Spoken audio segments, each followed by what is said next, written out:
The market rips higher as the bulls answer back. Is it sell in May and go away? This is Invest with Jacob.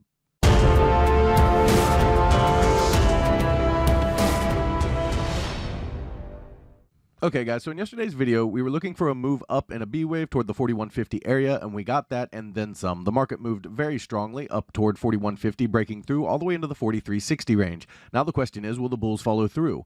I'll get into that in just one second, but first, if you're new here, welcome to the show, guys. My name is Jacob Gabbard, and this is Invest with Jacob, where we use Elliott Wave Theory to break down the SP500 and the NASDAQ. I highly encourage you to hit that subscribe button down below so that you can get our daily S&P updates, our trade setups, and our buy alerts. All right, guys, with the strong move higher, we have to see if the bulls can break through the upper resistance band. So let's jump into the chart and take a look.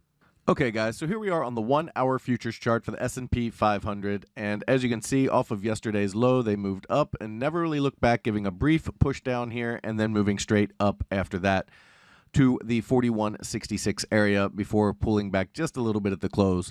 So our 4170 zone is what we were looking for the bears to hold in order to keep this pressure down and look for this continuation down to the 4020 area in this A wave. As of right now, they have not broken through that 4170 area, so this is still a valid play to the downside, giving us this A wave down. However, this move was pretty strong, but it doesn't have a whole lot of structure to it. You kind of want to see a 5-wave structure, so it is possible that we got an ABC here as I have it labeled. And the other possibility would be that we still need a little bit of a 4-5-2 top here up towards 4200, and then we'd look for a wave 2 pullback and then a breakout in 1 of 3, 2 of 3, and then on from there. So that would be the bullish count where we either pull back a little bit or we've topped in this wave. And if we have topped in this wave, we would expect them to pull back and hold the 4118 to 4106 range.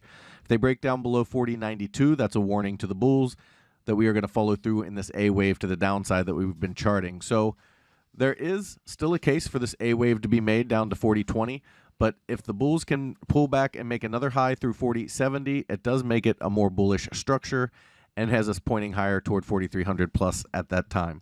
The other possibility is they decide to just run and we're already in the move.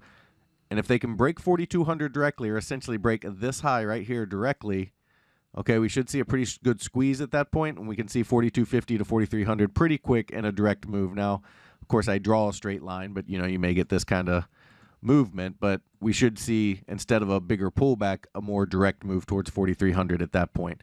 So basically, it's going to come down to, can they break 4170? If they do break 4170, do they continue straight through this 4200 high or 4208 high on the ES?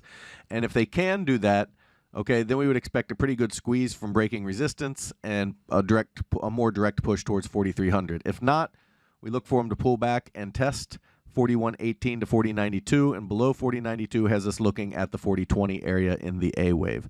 Over on the NASDAQ, okay, the NASDAQ also had a very strong move up yesterday, and it has a little bit more structure. Still, though, basically a 1, 2, 3 structure, so not a 4, 5 yet. So we would look for potentially a 4 and then a 5 up just a little higher here before we see a wave 2 pullback and then a breakout at that point. So the NASDAQ is sitting very similar to the ES, although it did take out its resistance at 13,266 that we were looking at, and it also took out this B wave high. So almost getting to this wave 5 high, and we've been talking about the fact that the NASDAQ is in a much more bullish structure than the ES is. The issue is just that this wave 2 would be fairly shallow, but that's not uncommon in strong moves. So we could essentially see the NASDAQ try to go ahead and push and break out, and a break of this high directly. So if the NASDAQ is able to come back and break this high directly, we could see a pretty good squeeze here as well.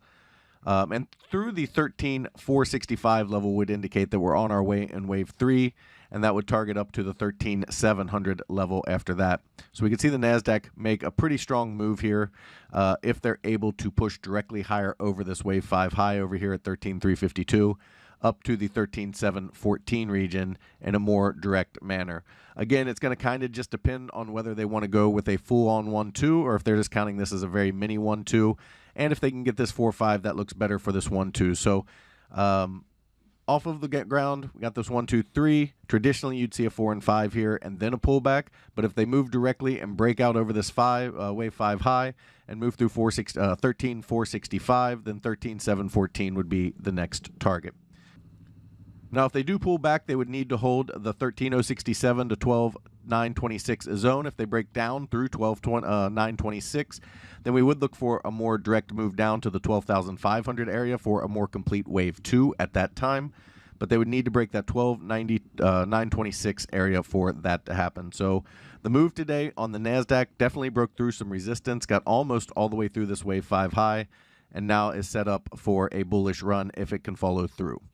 Guys, if you love the information that I put out in these videos and you want real-time market updates from me, you need to check out investwithjacob.com. There's a link down in the description. Go ahead and click that link. It will take you right over to the web page. Once you're there, check out our membership plans area. We have 2 incredible plans, and they both come with a 7-day free trial because I want you to get in there. I want you to make sure you love it and become part of the trading team before you ever spend a penny. You can cancel at any time. We just started our training material, and our first course is our Elliott Wave for Beginners course.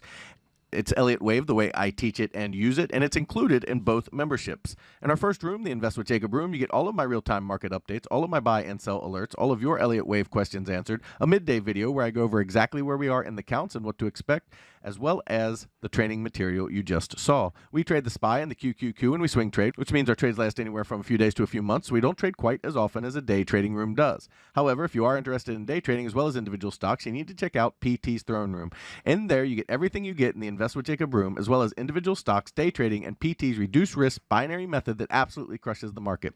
He gets you in at a cheap price and gets you big multiples on your money, and it's how he structures the trade that's so unique. It's something you have to see to understand, and that's another reason we give you that 7-day free trial. He also started a challenge account where he trades mini ES futures averaging 3 to 4% gains per week, showing you how to build a small account into a large retirement or savings account. Guys, we would love to have you in these rooms so we can all make money together. All right, key takeaways for today.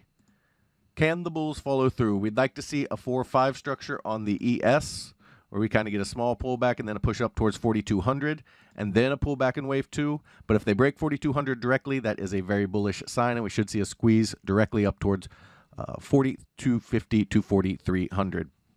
However, if they do pull back and they can't hold the 40.92 area, that does point us lower to the 40.20 zone, and we would expect a bounce from there. Over on the NASDAQ, the NASDAQ was much stronger, breaking through some resistances as well as this B wave high and almost the wave 5 high. If they can continue directly higher through this wave 5, they can extend. And if they break through 13,465 directly, that is a strong sign that we're already in wave 3 targeting this 13,714 area. However, we would look for a 4-5 and then a pullback targeting the 13,067 to 12,926 areas. And if they can't hold that, we would look down to 12,500. Guys, it's the weekend. Grab yourself a drink, enjoy your family, get away from the computer and the market, and have a wonderful weekend. I will talk to you next week.